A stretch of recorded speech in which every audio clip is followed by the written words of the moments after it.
evening and welcome to Athens City Council. It is February 25th at 7 p.m. Tonight we have a series of committee meetings, and the format for committee meeting nights is a little bit different from our business meeting night. On our other weeks, when we have the business meeting, we do have communications. We also have an opportunity at the end for citizens to make a comment for items not on the agenda. But when we're in committee session, our comments or questions are restricted to those agenda items that are listed on the committee. But I will make an exception. We do have the committee of the whole, and in the general interest of safety, I did want to announce, the mayor shared with us that there is a boil order for the University Estates area. So if people could be alerted to that.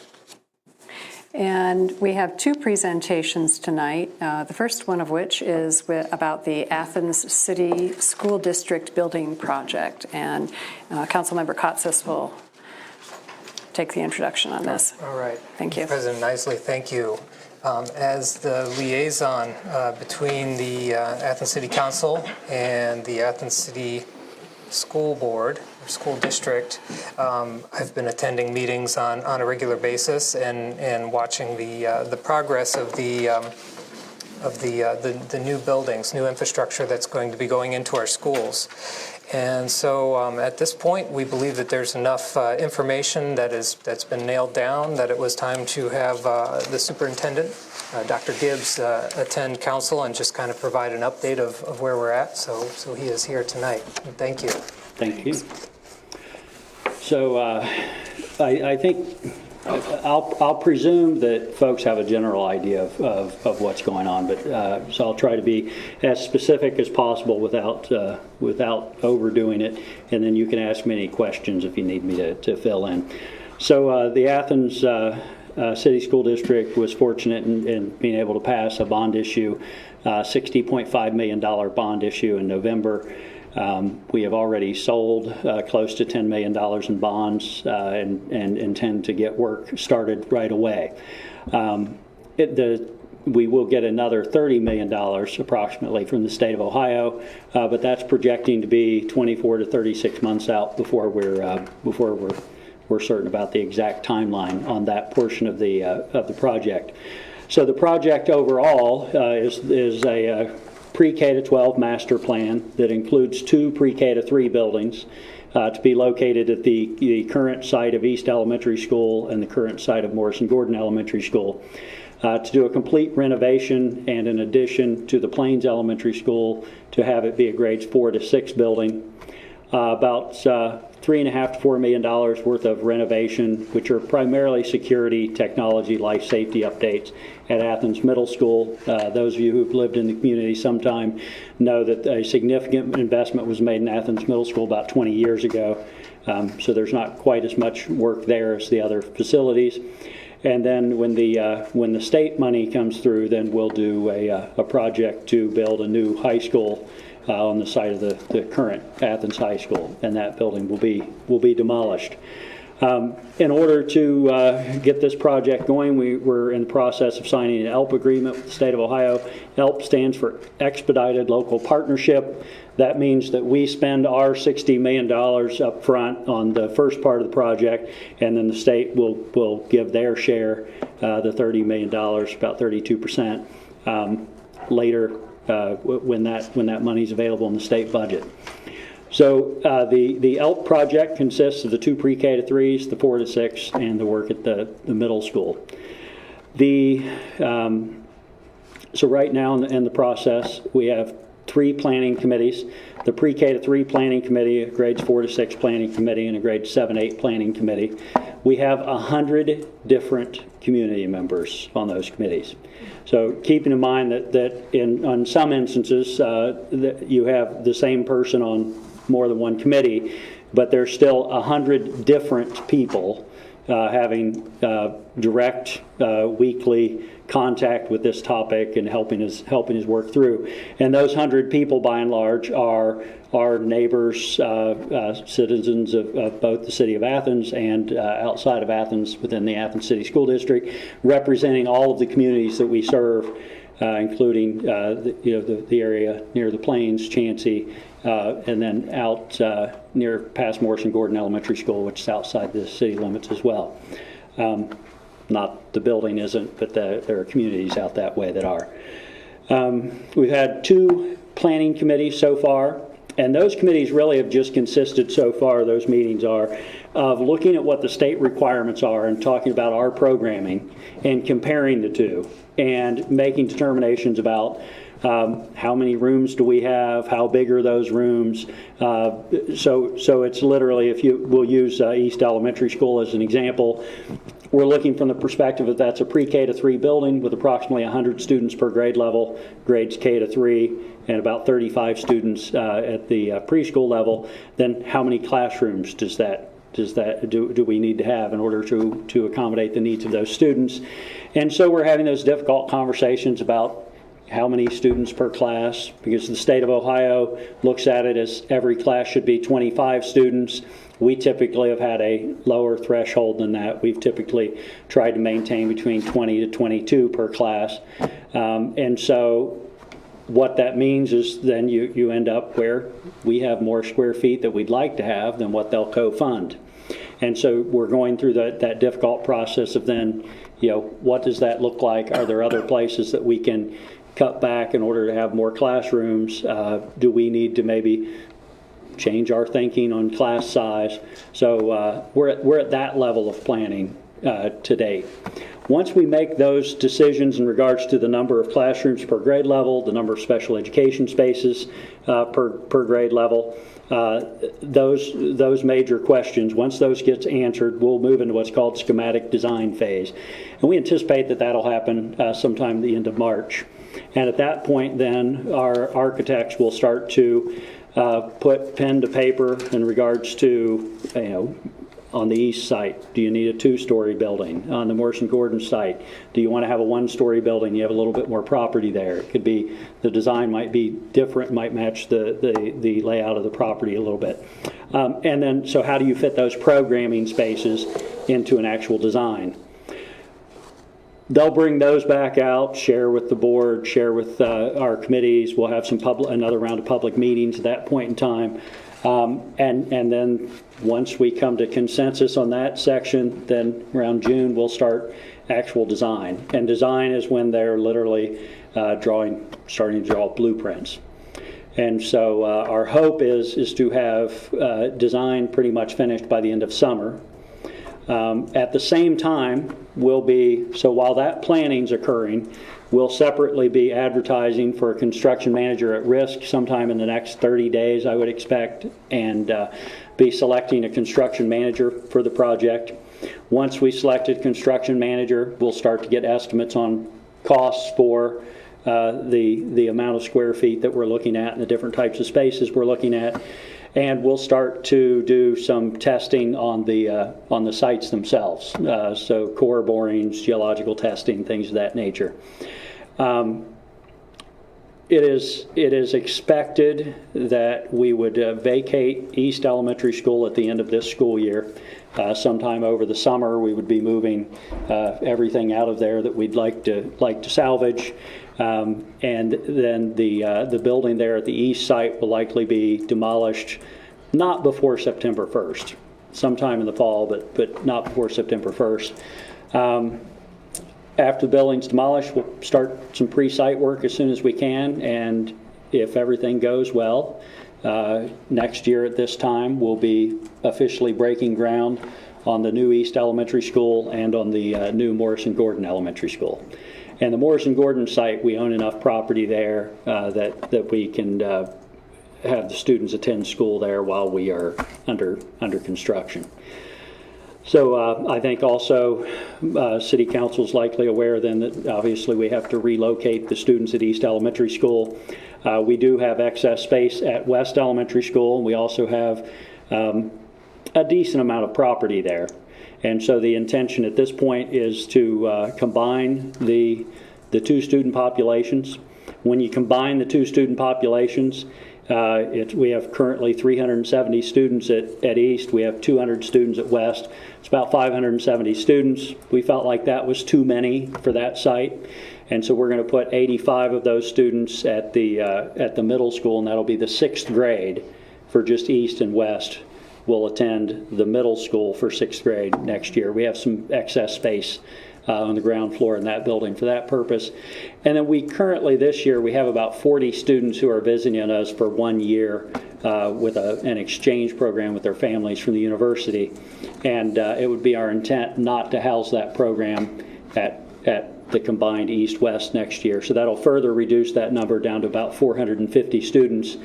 We'll still need to add several modular classrooms in order to accommodate, but we believe, and we've already had our architects been working with the city code office to take a look at placement of those units and what other parking spots we'll have to come up with in order to accommodate that.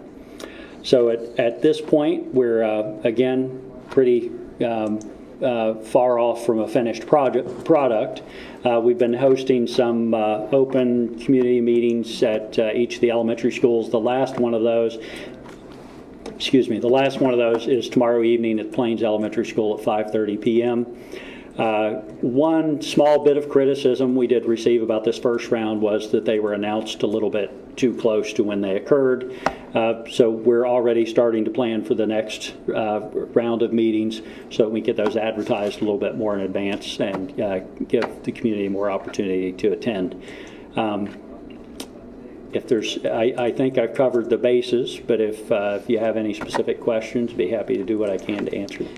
And I might note, too, that Superintendent Gibbs was responsive to a series of questions that council members asked before you attended tonight, and so you were able to provide us with information because we had asked about net zero energy designs, and you said, well, not confirming that, but you did confirm that the buildings will be at least silver LEED certification buildings. And then you also had explained to us that you did not expect the footprint of the new buildings to be significantly larger than the current footprint. Correct. So I think that was one of the other questions that council members had about neighborhoods and that. And then, as you had just explained, about the public being able to attend any of these meetings. And that our ongoing concern about the chimney swifts, you're looking into that, but as you get ready to do schematics, we'll take that into consideration. Yes. So, I'm sorry. Yeah, go ahead. I forgot to mention that the Board of Education did approve the purchase of a property at 5 Maplewood just the other evening, and so we now own the homes at both 5 and 7 Maplewood, which means we have that whole block between the alley and Wallace there, so which will give us an opportunity to just really completely redesign that property in such a way as to allow for better traffic flow, greater safety for our students if they choose to participate in active transportation, walking or riding a bike to school. We'll be able to be more thoughtful about the layout of the property, having that full side of the street there. I'll go ahead and let's just open it up to questions. I can come back to mine later. Member Crowell. Thank you, Mr. Gibbs, for being here tonight. You did answer my question in the email about net zero energy buildings. I just want to follow up on that a little bit. I'm well acquainted with the LEED rating system, and as I'm sure you know, there are a number of prerequisites that a project has to meet in certain categories, but then the points that get you to LEED silver or LEED gold or platinum can be accumulated from any of the different sectors. So it may be that the energy efficiency of the building isn't prioritized, but community connectivity or site selection or water reduction are. So it's wonderful that the LEED rating system is being considered and the silver or perhaps gold levels is sort of being aimed for with the building.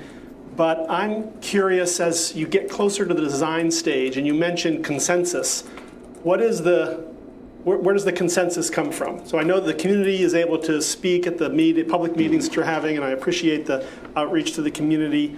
But does that consensus come from the building committees that you have arranged, or is that the school board and your office, or where will that actual decision be made for some of these So asks? the planning committees do have a considerable voice in this, and ultimately they have to make a recommendation to me, and I have to make a recommendation to the Board of Education, and then ultimately the board has to make final decisions. So I guess that that consensus rests with multiple bodies. I do think it's important to point out that we had 3 years of planning to get to the point where the bond issue was on the ballot. And at no point during that time did any person in this community say to me the words net zero buildings, net zero energy, net zero. Never came up. After we passed a bond issue, after we set a budget based on, after the bond issue was on the ballot, I had one non-resident contact me. Issue was already on the ballot. We were already going to vote. After the voters supported the issue, then I've had in the grand scheme of things, relatively small number of people who are advocating for net zero energy. I want to make it very clear, if we can do that, great. Why wouldn't we?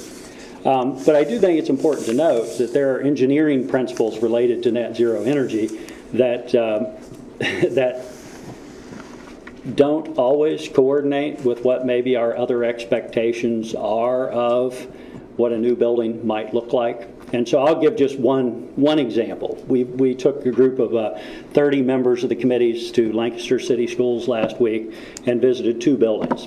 One building had a more traditional forced air HVAC system. The other building had what was called a chilled beam system. By anyone's estimation, a chilled beam system uses less energy, anywhere from 10 to 50%, depending on the type of system that you put in place and depending on how well you operate that system. In the same respect, in a chilled beam system building, you cannot open the windows. Okay? If you open the windows, it introduces humidity into the system, and you literally have internal rain inside your building. Now, there are other HVAC systems. I'm not saying that's only that one or the other one. But I think that if you go and talk to everyone in our community and say, do you want the windows in your child's classroom to be able to open on a nice spring day?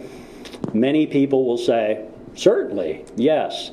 In fact, during the planning process, one of the common complaints was that we had many buildings that you can't open the windows are very small, you can't get a lot of fresh air in. Now, I'm just using that as an example, not as an excuse, but as an example. The other is that I've taken the time to meet with engineers from a firm that a couple of folks in our community has mentioned to me. And I took the time to meet with them, and I asked them, how do they get to the point where they have a net zero energy building? And there's some interesting concepts. There are certainly some concepts that we can consider. Insulation is certainly very important to that. Making sure that when you do have windows, those windows have a higher, better energy efficiency rating than others. Literally orienting the building a different direction can do those things. Assuring that a building truly is solar ready or renewable energy ready. But one of the things they said to me that did cause some concern is that in order to maximize the efficiency of a building, that they build lower volume buildings. And I asked what lower volume meant, because I think most of us know our math well enough to know that length times width times height is how you calculate volume. And if we have to have a minimum square foot per student in a building, the state will not budge on that. There's only one place to get lower volume, and that's the height, which means that you have to start to talk about how high do you want your ceilings to be in your classrooms and in your hallways and in your public spaces. And so buildings that are net zero energy, many if not most, have much lower ceiling heights. And in so doing, the argument is that you're using less brick, less block. You can use then a smaller HVAC system because you're heating and cooling a smaller volume of air. And therefore, you have less of an energy footprint to begin with, which means you have less to make up with renewable energy source. I think that that's a conversation that we all have to have, because when we visit new school buildings and we take a look at those new school buildings, there are members of our community who have come up to me and said, "Wow, have you been to Logan High School?" Yeah, I've been to Logan High School. And you walk in the front door and there's a 2-story open foyer that has a large volume of space to it that would make it very difficult to have a building with that type of architecture and have net zero energy. So I'm certainly not saying that it's not possible. It is possible. There are other districts that have done it. But I do think that it's difficult to usurp the priorities of the entire community and say that's our top priority is net zero energy, when for many months that was never even part of the conversation. In fact, for several years that was not a part of the conversation. So I just want to be, I've had some people be very somewhat forceful with me and almost demand that be the case. And I can't be in a position where we've promised certain things to people throughout the process, and then all of a sudden something else comes in and takes top priority. So I can assure you, Sam, that we'll do everything we can to have the highest efficiency buildings that we can. But I also have to listen to the members of our community who want a lot of natural light, a lot of natural air into the buildings, the ability to open windows, the ability to have maybe some spaces that have higher volume ceilings, things of that nature. And so I think that we are going to have to come to some compromise, and therefore consensus through compromise, in order to get both a high efficiency building and one that kind of checks the other boxes for folks in our community who are also part of the process. Is that? Yeah, that's an excellent answer. I would just say that from the standpoint of, there were members of our community, as you know, who were not in favor of the levy. Mm-hmm. And so I think those members who I've spoken to were not asking for things in the building design for a project that they weren't supporting in the first place. So one reason why you may not have heard it for years before was because they were in opposition to these changes and building on new buildings. So it's at the time when the levy did pass that you may be hearing these voices now that are asking, okay, if this is passed, now we're on board, well, we still want to be engaged in this process, and since we're not at the design stage yet, we're now sharing our opinions on that. So that may be why you feel like you didn't hear it before and you're hearing it now. And on the other side, I would say if you feel that you weren't hearing it before and budgetary decisions have been made, well, in the end, if you're looking long term, you're going to save money on net zero energy. You're going to save on energy costs. So a net zero energy building, while the capital costs up front might be higher, over the long term, you're going to save money on the energy the building uses. So I appreciate that you are factoring in all of the discussions and the input you're getting from the community, and I would just encourage you to continue to. There was a great story about the students who came forward, the climate, whatever. And so I think that there's lots of different parts of the community who are very interested in saving money in the long term and are interested in our carbon emissions, et cetera. So yeah, we're all for natural lighting. That's part of a net zero building and how you orient it and how you use that lighting instead of having the lights on in your. So there's lots of pieces, I think, as long as the community can continue to be a part of that consensus. That's my main point. Yeah. Thank you very much. Okay. Member Fall. Okay, great. Thank you for coming. I'd like to pull it back a little tiny bit and kind of talk about the city right now. It was a tough levy, and a lot of people had tough choice. So it created some, tension in our neighborhoods and in our communities and in our city. And so this opportunity is a good opportunity to bring people together. And I went to the meeting for East, and I was a little discouraged about some of the stuff that seemed to be already kind of being thought about. And we talked about SWIFTs, and we talked about net zero or making it sustainable. And I think those aren't NIMBY. That's not NIMBY. It's not being Athens. It's people saying, we have been talking about sustainability in our community for years. We have written a sustainability plan, a pedestrian and bike plan. We are in the process of doing a comprehensive plan, which has one of the legs on the three-legged stool is sustainability. So what I came back from on Wednesday was the people who are working for you to garner information and to listen to the public, talk more about what you can't do and what we can't do instead of like what we can do or what we want to do. And I think a perfect example of that is talking about parking. Right now at East is the green space. It's our playground for many, many, many people in that neighborhood. And so people are very concerned about green space. And when somebody brought up, well, should we be looking at, well, we think that we can get all the parking places and all the green space on the site, and the site is a bit bigger with the two spots. And I would challenge people to start thinking about, why do we need all those parking places? Because it's better to have green space. And we're going forward with a sustainability process that questions those things that people are always just saying, well, we need parking.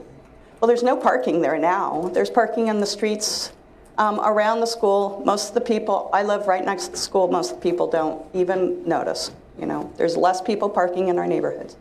And so that's kind of going forward after this levy and everything is kind of looking at it from the can-do point of view. And part of that is in taking all the other plans that we have and really, having the architects and everybody really read those, because the time where you're really formulating long-term visions of your school, you want those as the underpinning of what you're trying to do. And I think that having the public in it, we went through the painful pool process, the PPP. And it was a year late because people didn't feel listened to. And it was, finally, when we all got together, and now people love their pool. But it was a painful process. And planning is a painful process. Sometimes it can be really fun. But I think that I'm glad that you see that we need to reach out to people earlier and more. I think that we need to figure out ways, and maybe one of the ways is City Council co-sponsors one of the public meetings for everybody in the Near East Side in Fina or something. I'd be more than happy to host a meeting. Those sort of ways to get more people to come and talk about it, who feel now that even though they were against the levy, they feel welcome now into the process. And to be able to do the can-do so that we can see things that are really amazing out there, because we're a really amazing community. And it's a time to really try to bring everybody together. And in my really weird little planning world, that's something that planning can do if done right. So, thank you. Do you mind if I respond briefly? Yes. I apologize if that was your experience. I can certainly assure you that we haven't even had a discussion about parking other than early on in the process. The architects are required with the OFCC to just place boxes on a piece of property to show how much space is required under the OFCC guidelines for each of the components, parking being one. And so that map is out there, but it was just an exercise in saying, if we were required to, we could meet all those requirements. Obviously, we have a decision to make as a community as to whether we want to petition the OFCC to give us a waiver on that, and if we are comfortable allowing employees to continue to park on the streets. I would have no opposition to that. So, and that's to that specific. But it's beyond just parking, realizing that a lot of what the requirements are very suburban. They're kind of suburban types of buildings and parking lots and stuff. And we're trying to do resilience and sustainability planning and implementation and everything we do in this city because climate change is real. Then we need to think outside the box of the car and the parking spot. The buses go there. So that's the sort of big, the can-do sort of things. It's not just cars. We have walkable city. We have a walkable neighborhood. The planes can become even more walkable if they do some planning. And so that's the sustainability part of it. And that's what I'd like to see, because that's really important to people in Athens. They've been talking about it for years. And so I'd like to see some out-of-the-box thinking in this sort of thing, and listening to lots of people besides the community. And one way of listening is reading some of those plans and stuff, and seeing some of the stuff that's coming out from the comprehensive plan. Can I respectfully request that someone at the city send me copies of those plans? We can do that. Who's going to get on that? Okay. Awesome. Councilmember Gay. Thank you. Thank you for being here, Dr. Gibbs. I wanted to thank you, too, for making an effort to keep the community advised as to what's going on.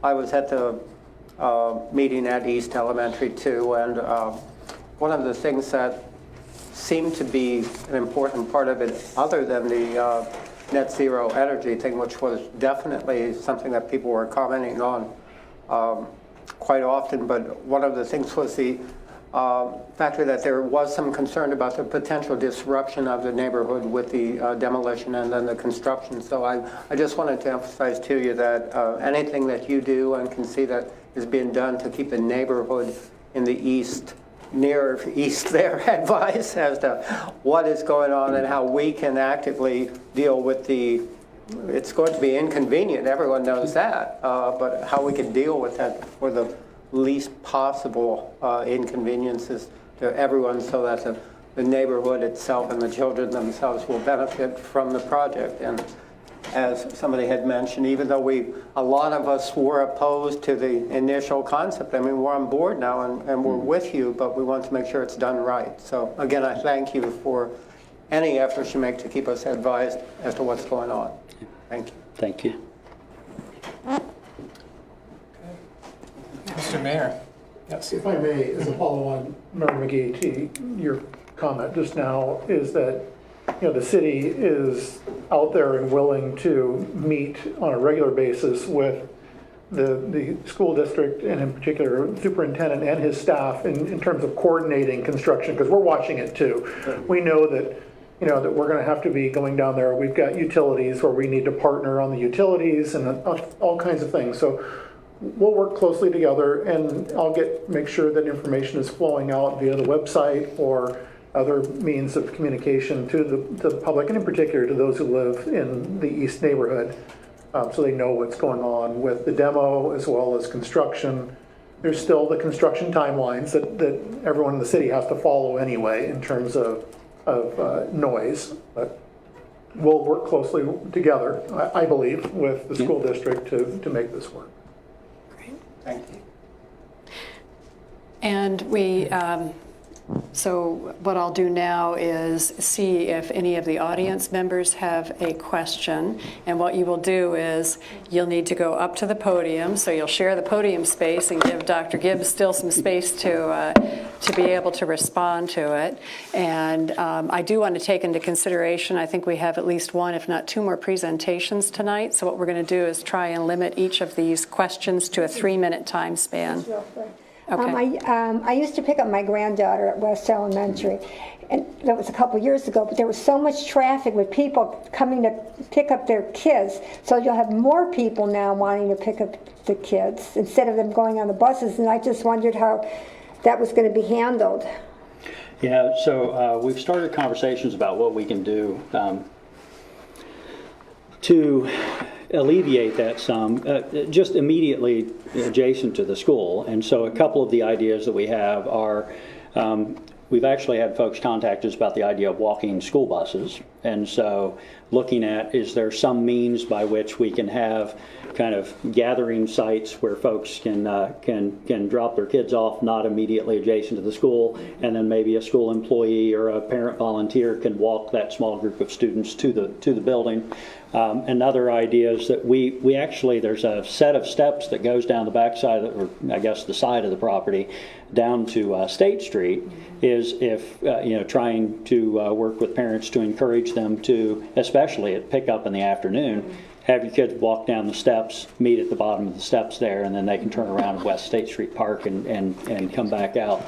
And then the other would be is we're looking at the possibility of maybe having like a park and ride type scenario. So, we know that multiple of our parents who have students who attend those two buildings will work at the university, or maybe centrally located. Is there a place maybe on campus where we have, if the students are only on the bus for a few minutes, maybe parents are more likely to just let them get picked up there and taken directly to the building. So yeah, so we don't have the exact answer, and I think it's going to take a little bit of trial and error, but we are certainly well cognizant of the concern, and we'll do our best to alleviate that as much as possible. Any other questions or comments? Yes, Mr. McMillan. I was at the meeting the other night at East as well, and one of the things that I brought up was, and maybe this is overly ambitious, but it was with some chagrin, and one of the reasons I opposed the levy was that I felt that we had buildings that, like Morrison Gordon is just turning 40. And so you think that, we only got 40 years out of the last time we went through construction. The Plains, they say that it was built on ground that, was moist. Some people say it was wetlands underneath. I don't know, but they said that there's problems, and there were problems with the high school just 10 years into it, and people knew that there were problems. And so I said, okay, whether we do it or not, that train has left the station. Ask the question, how do we do it? Is fantastically as we can to make an asset to the community. I think we're all on board for that. You don't hear any opposition to that at this point. But I said, well, given that we only had 40 years with Morrison Gordon, we're 10 years into the high school, can we try to build a building that'll last 100, 150 years? And the architect said, the advisor said, that's not even in the design thing. It's 60. And so I don't know, maybe that's normal in construction, but I mean, I had RVC build a building with me, and I promise you it's going to be here more than 60 years, uptown. So I'm not, I don't want to set the bar too low on something about, we talk about sustainability, that the buildings are going to be around for a while, and then we're enhancing the buildings, and maybe like when there's spectacular solar and all that other stuff, you can go on the buildings and be thinking like that, then to let ourselves off the hook and say, in 50 years, well, we better start getting rid of this one. It's coming up to its useful life, and certainly more than 40. So if that was one of the concerns going in, I thought that we were setting our sights too low, but I would just leave it. It seems like a lot more knowledge in the room than mine, so I just wanted to throw that out. Yeah, I mean, I think part of that, Alan, is but what are you investing in the building along the way, right? So if you just build the building and leave it, and you don't do a good job of preventative maintenance and replacing systems and replacing components as you go along, then you will reach a point in the future where it's probably less expensive to replace it than it is to repair it. So one thing that the OFCC does require now is that any new building that's built is required to have a maintenance and upkeep plan. They do require that you collect $500,000 of permanent improvement, and that you use that money to help fund those improvements. Now, I can assure you that during the time that I'm superintendent, I will advocate for taking that $500,000 and banking it. Early on, theoretically, early on, you won't need to use that money, but 10 years from now, something's going to break, something's going to need replaced, and you need to have the fund to be able to pay for that repair, pay for that replacement. So I guess I don't think that there's an unequivocal yes or no in your question as to whether a building can last 100 years. I think any block building with a brick face can last 100 years if you take care of it have good preventative maintenance and invest money in it throughout that 100-year period of time. Okay, thank you. Any other questions? Yes, Mr. Swearingen.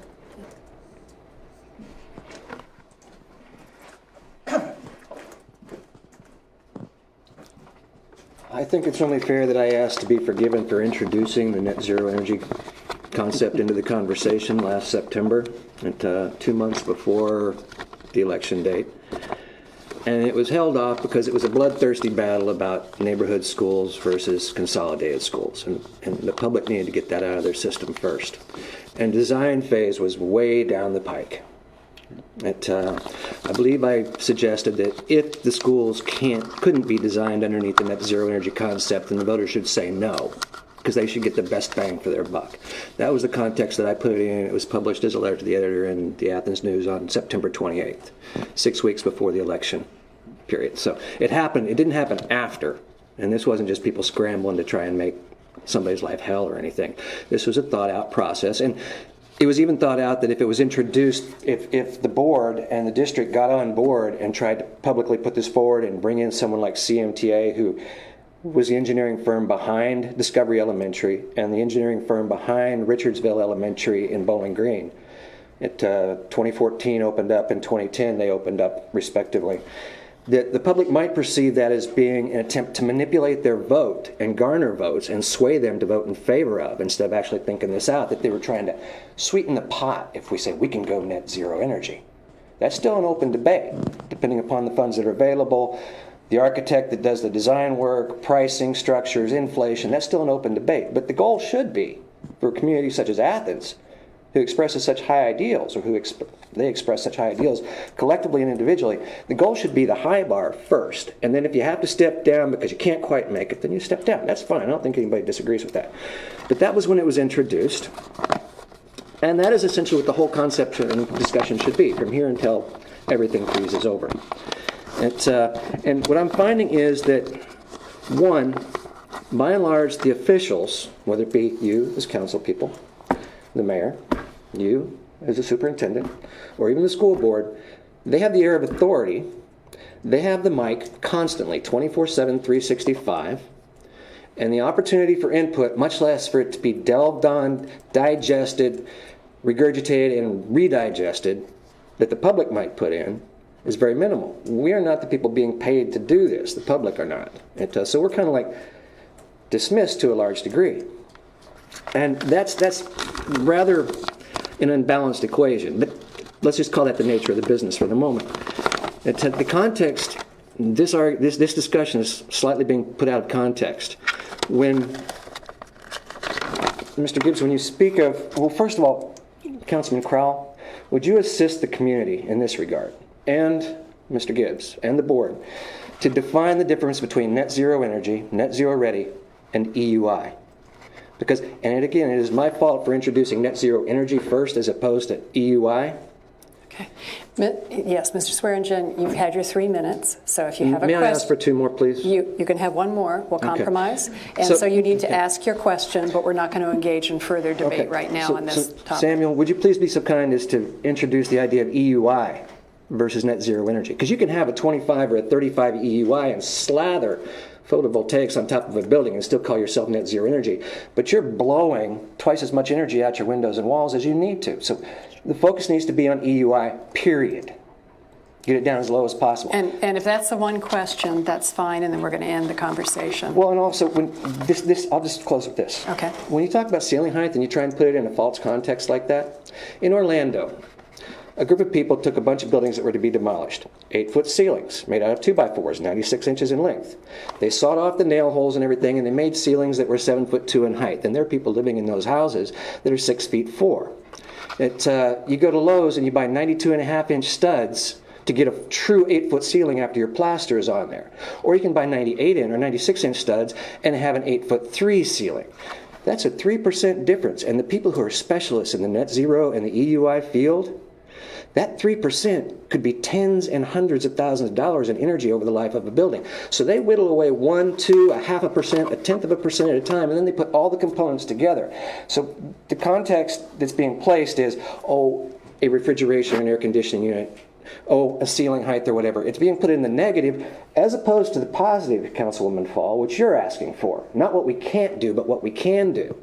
And when the people who have the ability to air things in the public space as the air of authority and the weight, and they have the mallet and control the podium basically, and they put it out of context, this is not fair to the people who have to live with this bill for the next 50 years, the people who are aspiring to the greatest possible schools that could be built in this community. It's not a fair conversation when it's placed out of context like that. Well, and it can't be talked about in 5 minutes Thank either. you for your comments. Yes, and I understand that, and I appreciate your coming tonight. Are there any other questions or comments from the audience? Okay. We want to thank you for joining us tonight, and we've made several offers. We'll make sure that we get our plans to you probably tomorrow. We can get the bike plan, comprehensive plan, sustainability plan documents, and as well as a reference to sorry, I'm The essence. Thank The you. essence The of essence. Athens. Thank you. The essence. the essence of Athens document. One of Okay. their Okay. incredibly And I efficient- think you have heard our offer to assist in terms of co-sponsoring or assisting with meetings and for the community input again. So thank you so much. Thank you. Okay. Okay. Thank you, Dr. Gibbs. Thank you. Thanks. Our next agenda item for the Committee of the Whole is a proposal that has come to City Council members on protecting 2 historic structures in the Athens community. This comes from a consortium for Athens County Historic Preservation and consists of 7 members, including an architect, several planners, and what they're proposing is the possibility for preserving lands, 2 structures. One, the Lynn Scott House at Stroud's Run State Park, and the other one is the Hewitt House at Waterloo Wildlife Area. They're in pursuit of discussions with the Ohio Department of Natural Resources and have approached the city for a letter of support about this. So that's why I'm bringing it before council tonight. And I think Councilmember Fall has some comments on this. I think that it makes sense for the city to write a letter for both of them, especially they do have possibilities of a lot of different things that can go on with them, so they have a good future possibly, and especially the Lynn Scott House, because that's in Stroud's Run, and that's our backyard. We have access to it through a city park, and so it's directly associated with our recreational backyard. Okay. Thank you.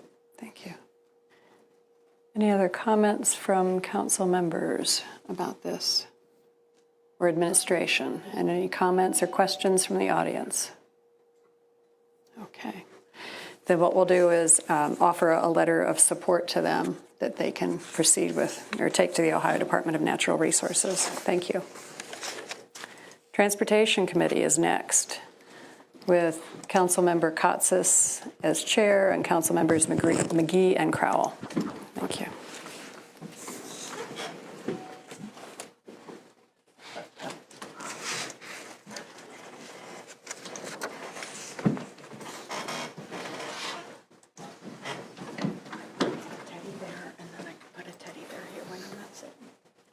Okay. Before we start off with our 2 bullet points that we have tonight for Transportation Committee, I believe the mayor has an update on the Richland RP3, the pedestrian passageway project. I do, thank you, Member Kotsis. Last Thursday morning, we had the bid opening for the Richland Avenue pedestrian passageway, which is the 2nd bid opening that we've had. Unfortunately, it was an unsuccessful bid. Once again, there was 1 bid that came in, but that bid came in at $3.8 million and change. So it far exceeded the 10% engineer's estimated bid on the project. And so we, not likely, the project will not be done in 2019. We're certainly exploring options with ODOT because it was a $1.8 million ODOT grant that was kind of the foundation for this project moving forward. So we'll be working with ODOT, and we will be working more closely with Ohio University to look at different things we could do to make for a successful bid opening, and moving the project to 2020 certainly gives contractors more time to think ahead. It's at this point in the game, we believe that most contractors have full plate for summer construction. So just wanted to share that with council and the viewing audience that, again, likely, well, it was an unsuccessful bid opening. Member McGee. If I could, I think this has been bothering me for some time now. When this first came to council, there seemed to be a sense of urgency, as if we didn't act right away, that because of the potential danger, students could be injured, and et cetera. And at the time, there was a lot of construction going on, so it was even worse. But I just wondered, we've had this lull time for almost a year, and now we're going to have more of a lull time. Can the administration do something, as far as I had suggested early on, to have some sort of traffic guard, some police, or maybe some Hocking College students who would need some training in traffic control? Can you have something set up so that there's actually something done during this time period, so we can see how, one, whether it would be efficient enough that it would deal with the problem, and even more importantly, to stop a problem from happening, stop a tragedy from happening if somebody was in fact hurt? I'd feel terrible if I was a member of city council and knew that this was a danger, and we just sat here and said we're going to get some money in a year and didn't do anything. So I would just suggest to you that during this time period, let's do something. I would contend, Member McGee, that we have been doing something. It's not like we are just sitting on our hands. Well, so we've been going through the design process. We had a lot of input from citizens, from OU, from a sundry of people in terms of what the design should look like. Where should we put a curb bump out so that we can have buses that are pulling off the side of the road and channelizing students to use this? So we haven't been sitting on our hands. Just know that as the process is going on, it is unfortunate that we didn't have a successful bid opening. Trust me. And we will continue to press, to where, we may, depending on how things play out, whether we can get Ohio Department of Transportation to authorize us to extend this grant another year into the future. But if they say yes, we could likely start the bid process earlier, like this summer or maybe in the fall, to where we know that we can get in the queue for a contractor for the following year. We're also working to try and extend the construction time, because that's been the other problem, is trying to meet, a time frame to where we're starting to deploy the day after graduation and try to be done before school starts back up again is not working. And so therefore, we were, with this second bid opening, we were given more time to extend into fall semester. But the more we look at it, the more it needs to likely be an entire semester that we are under construction, starting right after graduation, and have construction run all the way up until November, to when, and then you start running into issues of asphalt, whether the asphalt plants are going to be open. But trust me, that we're exploring every possible thing that we can moving forward. I can certainly meet with, I have my monthly meeting with President Nellis, and I will broach the idea with him to have OU PD as traffic guards, if you'd like me to. That would be great. But, for me to take 11 square miles of city and have police officers for Athens Police Department standing down in that one location while we've got a lot of other things going on citywide, that's doing a disservice to the rest of the Athens community.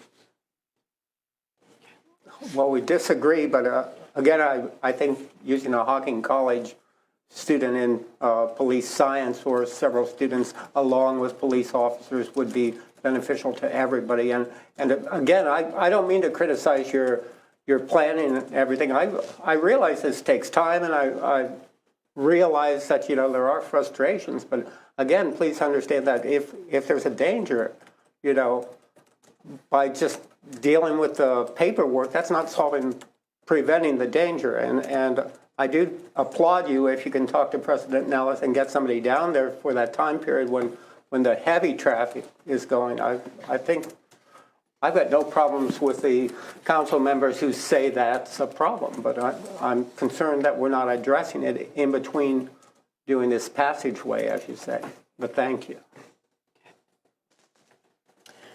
I do have one point that I would like to just ask, since we have a first read of a resolution. Do we just strike that? Do we just table it? Okay, so we'll table it come March 4th. So thank you for the update. This is, it's always unfortunate information when you get something coming through higher than what you had hoped for, but that doesn't mean that we didn't try our best. And really, this last plan coming through, I really want to applaud engineering for doing the work of trying to, make the pieces fit after they had gotten that first refusal. So thank you. I appreciate that. Yeah. Jessica Dine and Bob Hetty and Andy Stone, for that matter. Yeah.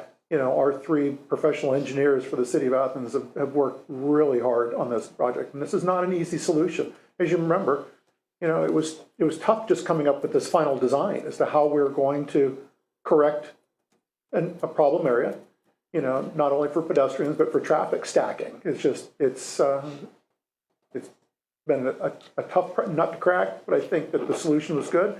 It's just that we didn't do well in the bid process the second go. No, and just not to drag this out, but the timeline, the space itself. And then, I think we can also say that the university has quite a few projects going on this year. There are some variables that are out of our control. So companies can, they have their pick of the projects this year. So thank you.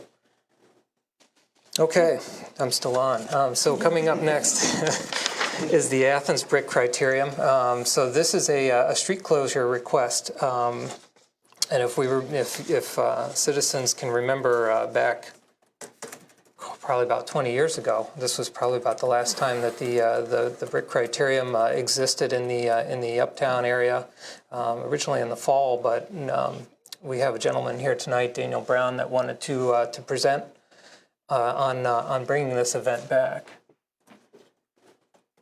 And as Daniel's making his way to the podium, I want to stress that Daniel works for me, but this is his own project. This is what he's taking on for himself and his community, and I want to let you know that this is not anything that is that I'm affiliated with, except for in support of my employee. So, Daniel, thank you for coming tonight. Yes, thank you. Thank you, Council and Mr. Mayor, for having me. I do have a PowerPoint, just brief, that I wanted to go over. The dates of the proposed criterium are June 21st and 22nd of this year. That was, as Councilman Kotz has mentioned, it was in the fall in the past. I like the history, and actually one of the things that I've been doing for actually getting started with this process, the first thing was talking to people that put on the criterium in the past, trying to do it in a similar fashion as it was done. Unfortunately, the fall times have changed. The things such as the criterium season peak being in the summer, other types of bicycle races in the fall becoming popular.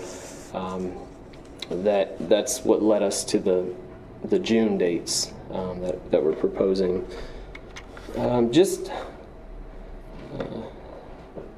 Okay, so brief history, and this was one of the harder parts to track down, the years of the event. For a fact, I know it started in 1986. That was the first year of the criterium itself. In 1989, I would say that was probably the pinnacle of the event. You had Greg LeMond, who at the time was a world champion. Lance Armstrong was here as well as a number of other notable pros, Alexi Graywall, who won a gold medal in 1984.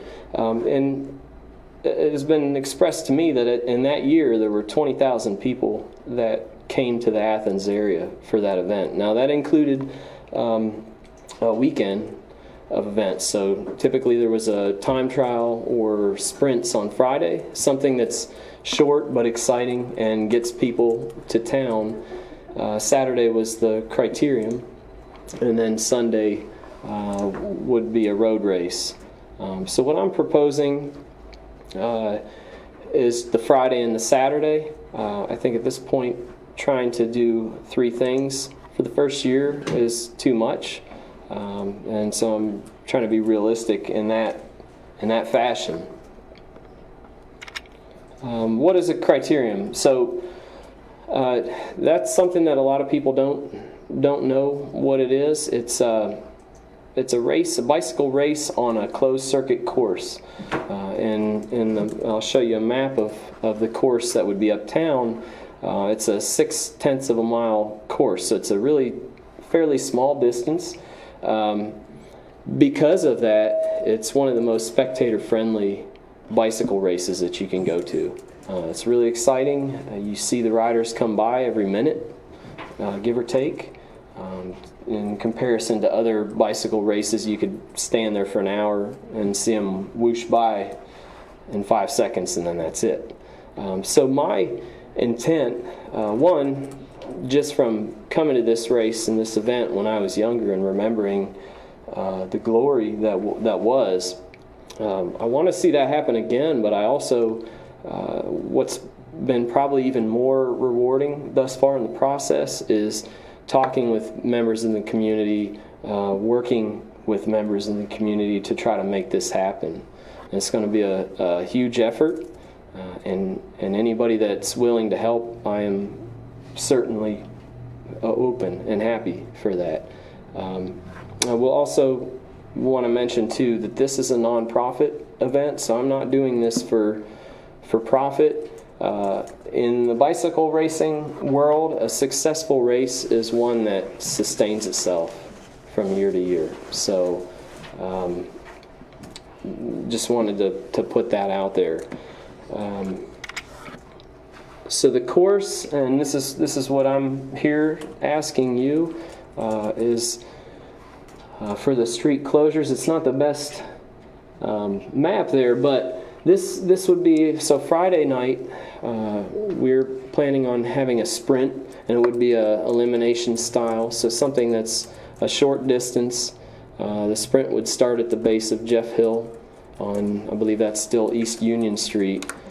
It would go up Jeff Hill and then finish roughly around the College Street intersection, probably slightly before. So the closure, I believe, would be from East Union on Stewart Street up and probably until, well, at least until College Street. And that's something that, is certainly subject to change, and as far as the length. But this is a 0.2 of a mile distance. The nice thing about that is, again, it would get people to come to town and stay for the weekend, and it would be a short enough distance that we can have spectators see everything up close. So that is the proposal for Friday night, and that would be an evening thing. Probably, well, and that's something we can talk about more later, but it would typically start around 6 or 7, give or take, and it wouldn't be long, couple hours at the most. Setup would be, I would say it would be fairly easy on this one. On Saturday, the criterium, this is the course map. So it started at, it will start at the courthouse, very near the courthouse, and that will also be the finish. So it goes down Court Street to West State, left on West State, and then a left on Congress, left on Union, and then back onto Court Street. So that's 0.6 of a mile. There would be other streets that would, or other sections that would have to be closed obviously, and that's something that I've talked with Ron Lucas about a number of times. So this is the historic course, and really, honestly, if this is going to come back, I feel like that's the way that it has to be, is on the course that it originally was. And then this is just for fun. This is a course map from 1989, and one of the neat things about this process is finding photos and newspaper clippings, talking to people, getting as much information, because if you do a Google search on Athens brick criterion, really there's not much that comes up. And so while we're doing this process, I'm also trying to accumulate as much as we can. It will be on a website and available in other fashions as well. But this, I thought that was interesting. Same course, and it just shows these are all sponsors. And if anybody would like this PowerPoint, I do have it available. And that's all that I have. So yes. Well, actually, let me ask one just clarifying question on the Saturday event. What kind of time frame do you believe that the event would? Oh yes. Sorry, I apologize for that. That's all right. The street closure that I'd propose would probably be early morning, 8 o'clock. It's going to require a number of metal fencing barriers to be put into place, as well as padding on some of the corners that are more treacherous. So give or take in that amount of time, and then we have planned a kids race. I believe it's 11:30, so that would give us some time to get everything into place. The final race would be starting at around 7, and that would be a 70-minute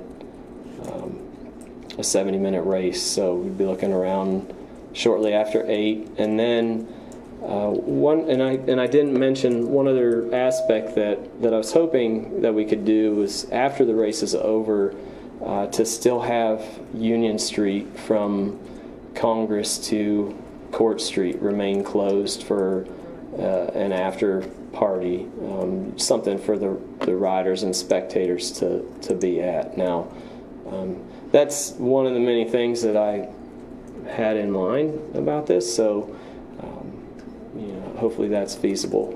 So yeah, it'd be an all-day thing on Saturday. Okay. And you have I guess my question would be, have you spoken with Uptown Business? Yes. Okay. Yeah, I met with them on the 13th of this month, and it was a great conversation. There's a lot of excitement whenever I mention this. That's typically the reaction, and then I got some constructive criticism as well, which was good, and that's a perspective that I don't have, and so that's one of the reasons why I went to that meeting, and I'll be going again, I think, in April, I believe is when the next meeting is. Okay. So yes. Great. And I saw your hand up, Member McGee. Thank you. I remember the last criterion, and I really question whether 20,000 people participated or witnessed it or attended it. And I just wondered if, my understanding was because of possibly a low turnout, it didn't continue. So I am a little suspicious of your figure there. As far as the site, I remember the first criterion was publicized as it's such a great criterion due to the brick streets that made Athens so interesting. And I'm not sure whether that really added that much to it other than perhaps a sense of danger, but I just wondered for some alternative routes. I'm really leery to close Court Street for an entire day for this kind of activity, to be honest with you, especially when there are some potential alternative routes. You have potentially the College Green route, which could be potentially a really wonderful route. It includes both brick streets and the paved streets, and it's a great area. It wouldn't necessarily involve too much traffic disruption. You could go down Mill Street and then over through the University Street back up through various streets. I mean, it's a really feasible option, but for some reason, you know, because the main street of Athens, the main business section of Athens was closed initially, it seems that we want to further this. And I'm not sure whether it brought as much tourism and as much financial benefit to the city of Athens as it had initially been propounded. I do think that allowing, if it does go forth and whatever route it takes, I think that allowing an evening closing of the streets by Jackie O's there is a good idea. I think that would be commendable, but it's just something, an alternative route. I think you really should consider that. Thank you. I appreciate that. Yeah, it is hard to. I'm skeptical on the estimation of people. That's what I was told by one of the people that put it on in the past. My thought on the closure, and this is what I wanted to talk to the uptown businesses about. I know it's prevents people from traffic from flowing through there, and also from parking close. But my thought is that it'll draw. It's hard to say what number of people it'll draw, but I believe it'll definitely draw more people into the city than on a normal day in the summer, and so that's kind of where I'm at on that. But I do appreciate the input. Do we have any? Yes. Thank you for the idea and bringing it to council. I have a couple of questions. Not being very familiar, I remember the criterion from the past too. Mm-hmm. It sounds like the date you've chosen is really to fit in sort of a gap in the schedule, sort of, where some of these riders might. Do you have any sense of participation from riders? Yeah, you're correct. As far as the date, there's a criterium in Grandview Heights, Columbus area on the weekend before, and then Hyde Park Blast is in Cincinnati. That's on the 29th of June. And that is pro-level criterium, which also happens to be the state championships. So the date is ideal, honestly, because it's right into the peak of the criterium season. So riders do multiple weekends in a row. It's normal. Mm-hmm. And I will say this, just in getting it on the schedule tentatively on USA Cycling, I've had a number of people email me thanking me for putting it on, and it obviously hasn't happened yet, but in Ohio there has been a decline in bicycle races in the last couple of years. Largely, it's due to it's hard to put on a race and not lose money and have enough in case next year the weather is bad or something happens. So. That is, I believe it's very positive from riders. And what we are also trying to do is make it a family-friendly event, so that would give riders and their families an opportunity to come to Athens and spend the weekend. We've got other things in the works as far as having some of the top riders talk to kids at the community center. So that's something that will happen in the fall. In the past, they used to go to the schools, and that's not possible in the summer, but that's something that is important to me because I for myself personally, I have great memories from this race, this event. I know a lot of other people do, and I want to pass that on to the future generations. So that's the driving force behind what I'm doing. So one comment and then one more question. The Member McGee's suggestion about the around the green might work. I remember the criterion being really special because it went through the city and then you had the hills involved. It wasn't it would be much flatter if you were going around the green, obviously. So I'm not sure what the Uptown businesses, I know you've spoken to them and they were enthusiastic, how they would all feel about a street closure or what the city administration feels about the date or closing the streets. Although I realize it's council's, it's up to council.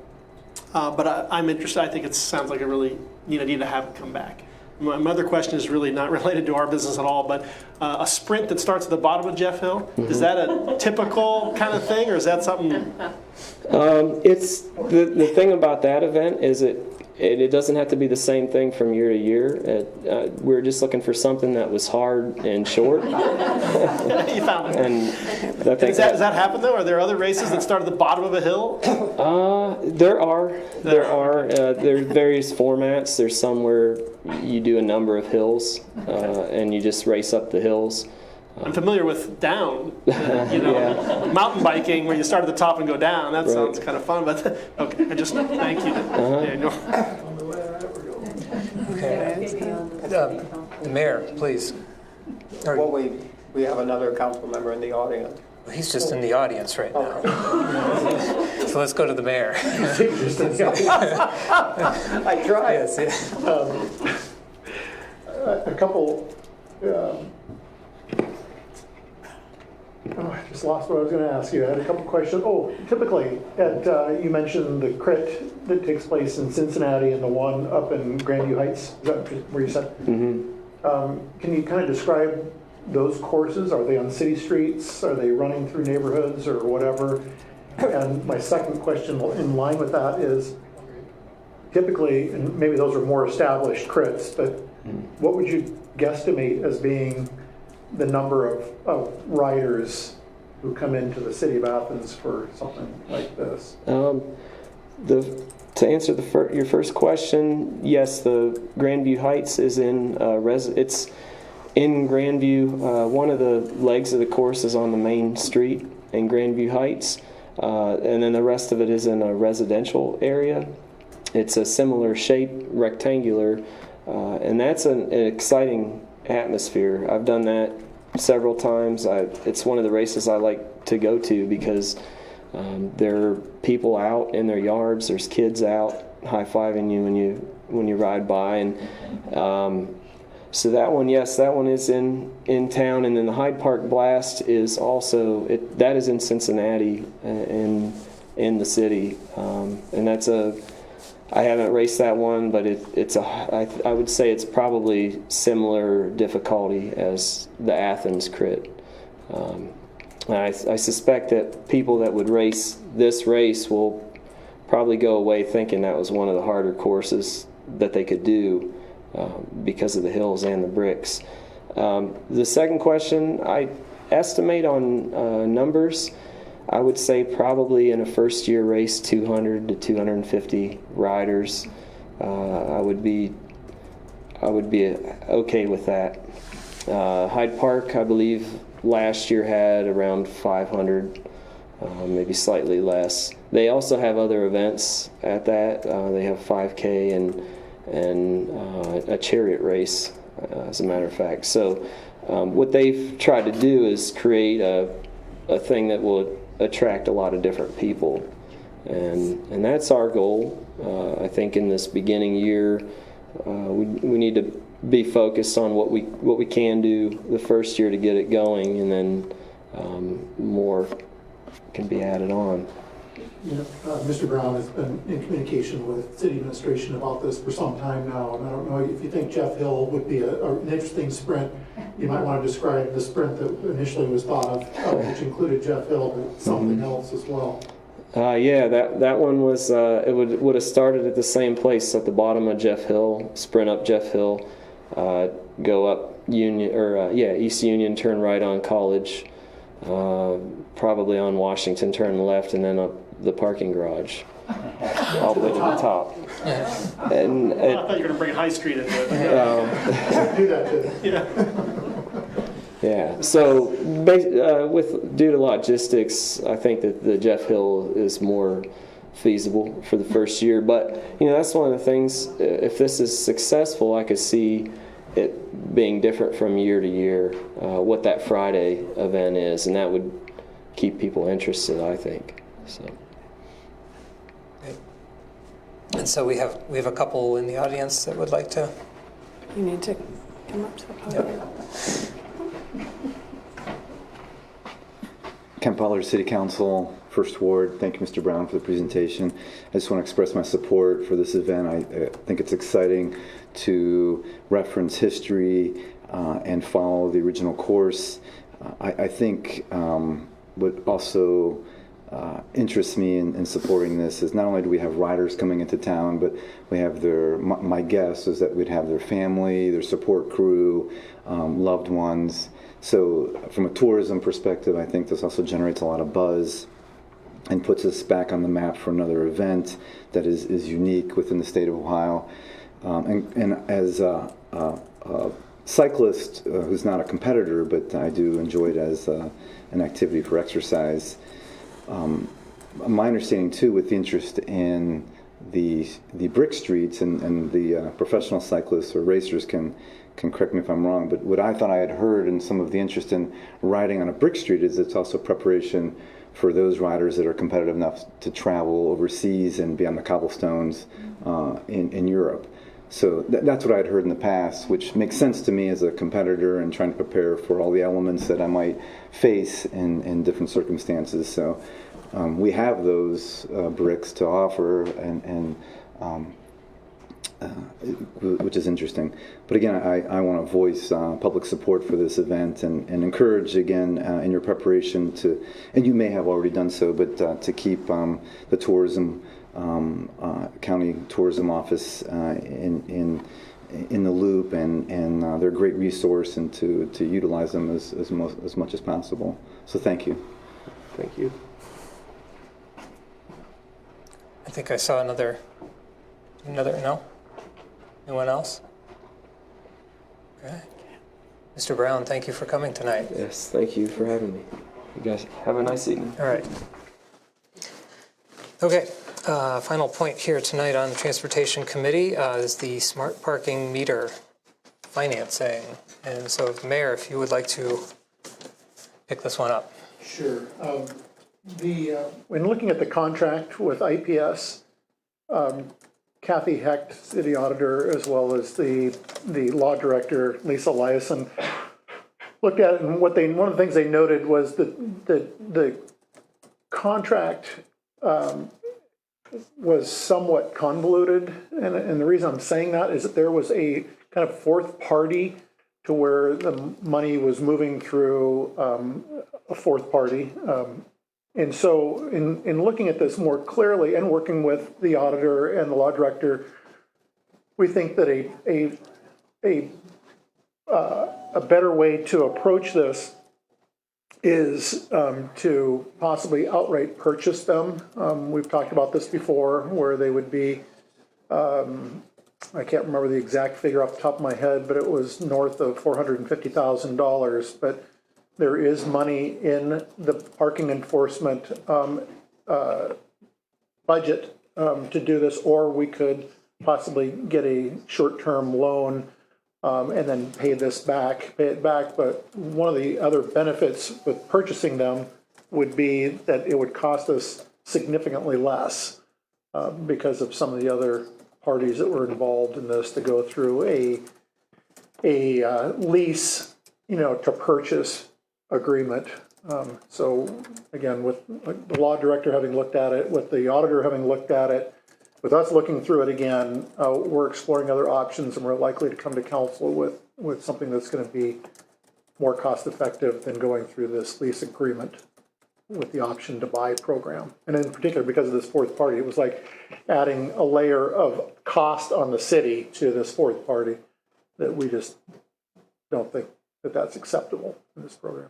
Okay, and correct me if I'm wrong, but I think the interest rate was higher than what we could do if we tried to do something locally. I think was through the company itself. Yes. Mm-hmm. And we can do much better locally. Okay, we've got some great local banks that we can work with. Great. And then The other question that I have, so at this point we are, and this is just kind of just for general information for the public, the updated meter times and fees are not in effect until we have these meters in place and everything's ready That's to part go. of the equation. The other part is hiring a new parking enforcement officer. I think I'd mentioned that to council before. With the hiring of the new person, we can work the schedule with that individual to where we're able to enforce longer. But at this point, the meters is part of that equation, and hiring another parking enforcement officer is the second part of that equation. But at this point in time, we're enforcing the meters up to 6 p.m. Okay. Yep, that hasn't changed. All right, thank you. Do we have any questions? Member McGee? Just briefly, how many meters are we talking about? And do you recall the length of time period that contract was? Because I would like to point out to the administration that my particular feeling is that we sometimes sign contracts that are perhaps too long when we're engaged in experimental issues. I don't have the contract in front of me, Member McGee, but I can certainly get you that information. Well, I was just curious. Yeah. And the number, I'm surprised that I'm completely blanking on the number. It's 500 plus meters. There's a lot of meters in the city. So there'll be quite a few. A lot of them are going to be, if not most of them are going to be the double yoke, which is nice because we can have 2 meter heads sitting on one pole and getting rid of, think about it, half of the poles up and down Court Street and other places, which is nice because it removes from, your field of vision a lot of clutter, if you will, a lot of excess infrastructure that are on the curb. So, but I can get you the actual numbers for the number of meter heads as well as the length of the time of the contract. Thank you. You're welcome. Member Crowell? Mayor, does the change in the financing and the purchasing change the type of meter that we might purchase? No, No. it does not. Okay. And the meters that we have downtown currently that are the newer version, and those aren't them either, correct? No, they are. They are. Those are the ones. Those are the ones that we would purchase. Correct. Okay. Correct. And the short poles that we have places, the new meters, I'm glad you brought that up. we'll bring that back up to the regulation height. as They we say. will. They will. And I'm glad you mentioned that because I've heard that from a lot of the public wondering whether we had taken our older meters and just made them more ADA accessible. No, I mean, yes, I guess, but no. They have cut a lot of the poles that you've noticed on Court Street, every other pole, as a matter of fact, because as I mentioned a minute ago, we're going to be having dual heads per pole. So the shorter ones have been cut down to where they'll accept these new meter heads and come up to normal height. And it is ADA height, too. That's the other thing that is worth saying. I just had some interesting comments about the poles that had the older heads on them and why were they so low. So did I. Thank you. You're very welcome. Do we have any questions in the audience? With that, I believe we are done with Transportation Committee. Thank you. So City and Safety Services is next with Councilmember Butler chairing and Councilmembers Grace and Fall.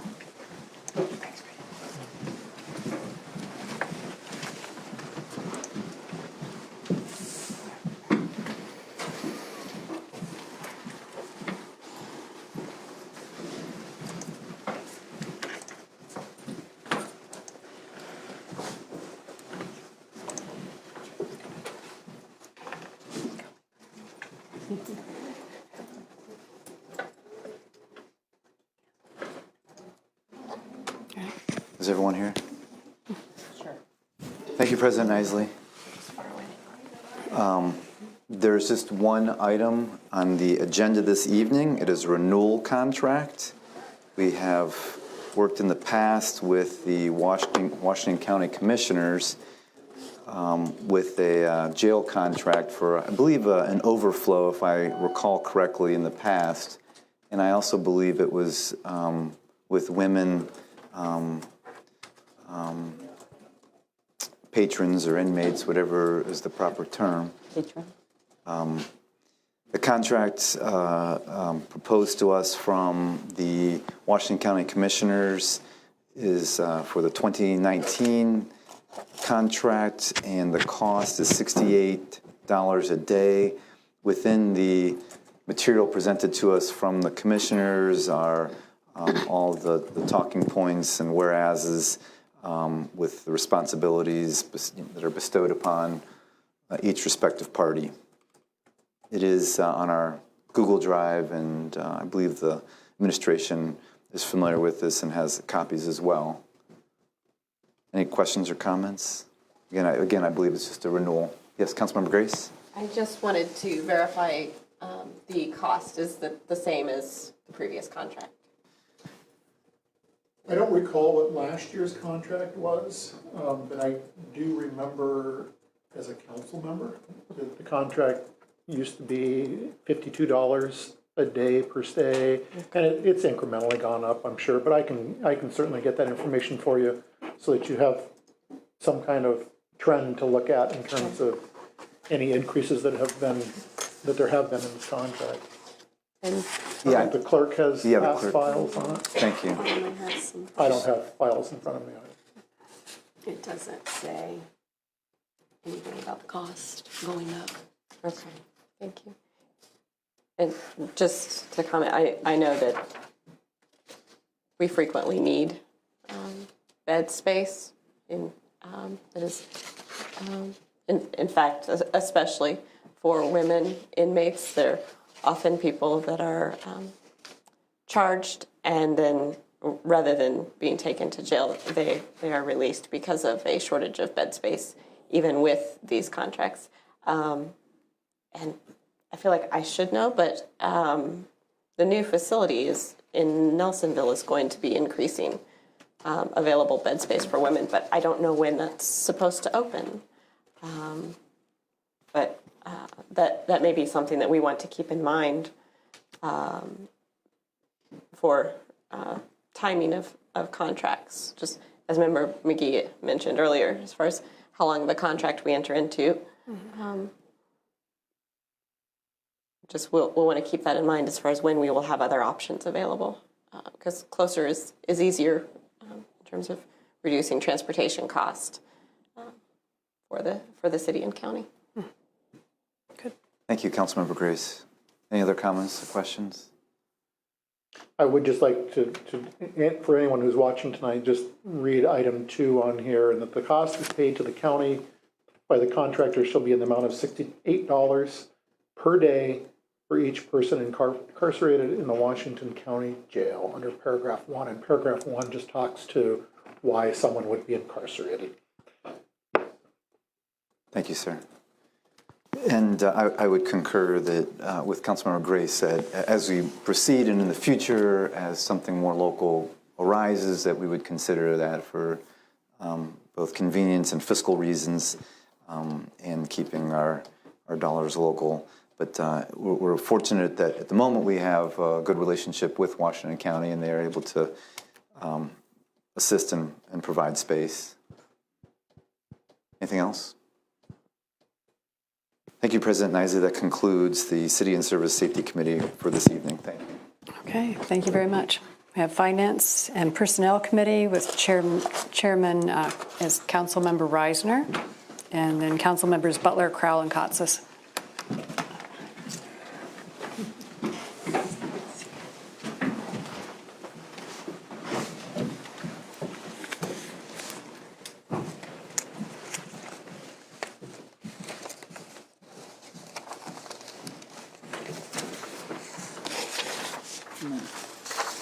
Thank you, Madam President. I believe the whole committee is here.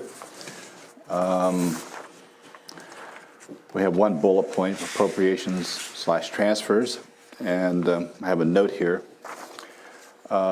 Decrease in general fund code enforcement supply line by $1,000 and increase general fund code enforcement refund line by $1,000. Rental permit fees were increased after the initial billing and some double payments have been made, depleting their fund line. Does anyone have any information on that? I noticed the auditor isn't here, so we can't cross-examine her. The first item, that's easy to do. We'll just put that in an ordinance and make the necessary changes. As for the rental permit fee, that's done by the administration. You guys change the fees. For the rental permit? Yes. Well, it's an administrative issue now, is it not? I mean, the fee structures, once council passes the ordinance and and gives permission for the administration to say, okay, what is the fee structure going to be? Then the city service safety director then sits down and says, okay, this is what the fees structures are going to be. Isn't that correct? Well, just recently, council had their fee structure changed for a number of different fees throughout the city. Right. To include the rental fee. Right. We took fees from different parts of the city code, Yes. scattered all over the place, and put them in one concise location for once. So it makes it very convenient for people to say, well, this is what it is, and not have to go through 200 pages of code to find it. But So once council had authorized that for the fee changes, then yes, it's Yes. on the code enforcement office, which is typically the place that a lot of the fees are paid. Some are paid here in this building. But, okay. I'm just wondering how a double payment got made, that's all. oh, I don't know. I can find that out for you. It's because the initial request for payments went out before city council approved the final ordinance for the fee increase. So they had to go back and Oh, I ask see. those people. Okay, so we owe them a refund or a credit? How will we handle that? Probably a refund. Okay. Do we need an ordinance to authorize a refund, or can that just be done through an administrative act? No, it's just part of this ordinance. Okay. The appropriation. All right. Well, that answered that question. Glad we have a clerk. It's good someone knows what's going to happen around here. So. Any other items under appropriation or transfers I'm unaware of? No. Members of the committee? I believe so. Thank you. Well, I guess that's it then. We're concluded. It's 8:37 p.m. We'll conclude our meeting and see you all next week on Monday night, March 4th. Thank you. Thank you.